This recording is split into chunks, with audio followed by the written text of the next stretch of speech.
அன்னைக்கு எங்கள் அம்மா எனக்கு கால் பண்ணி கள்ளுக்குளம் பனிமயமாத கோயில் திருவிழாக்கு போகிறேன், வரும்போது உனக்கு குருவி ரொட்டியும் குச்சி மிட்டாய் வாங்கி தரேன்னு சொல்ல, ஏம்மா அப்படியே கண்ணாங்கடையில் ஏதாட்டி ஒரே ஒரு சடமாட்டி வாங்கிட்டு வாங்கன்னு சொன்னதான். பெங்களூருக்கே காரச்சேவு முதல் கம்மல் வர எல்லாம் வாங்கி அனுப்பியிருந்தாங்க. வழக்கம் போல் எல்லாத்தையும் ஒரு டப்பாவில் போட்டு நீங்கள்லாம் தூங்குங்க, நான் ஒரு இத்து போன ரப்பர் பேண்டே போட்டுக்கிறேன்னு எல்லாத்தையும் பாதுகாப்பாக உள்ள தூக்கி வச்சுட்டேன். அப்புறம் இந்த பண்டம்னா சில்வர் டப்பாவில் போடாமல் டப்பர் வேறு டப்பாவில் போட்டு வச்சா கூறாமல் ரொம்ப நாளைக்கு முறுன்னு இருக்குமாம்மா. எங்கள் அம்மா இதை சொல்லியே ஆகணுன்னாங்க.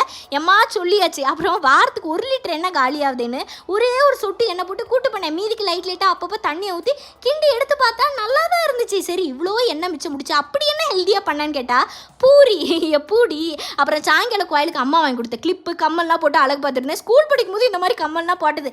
அப்புறம் வாரம் ஃபுல்லாக என் உடம்பை நல்லா கவனிச்சுட்டு டயட் அதுன்னு இருக்கேன். சனி நேரம் வரதான் போடு ஃப்ரைட் ரைஸ் மட்டன் பிரியாணின்னு. இன்றைக்கி என் கணவர் வேறு ஆசைப்பட்டார் நல்லா பப்ஸ் வாங்கி சாப்பிடலான்னு பார்த்தா நான் உள்ள தள்ள அது வெளியே தள்ளன்னு ஒரே கூத்தாக தான் இருக்குது ஒரு வாட்டியும் சாப்பிடும்போது.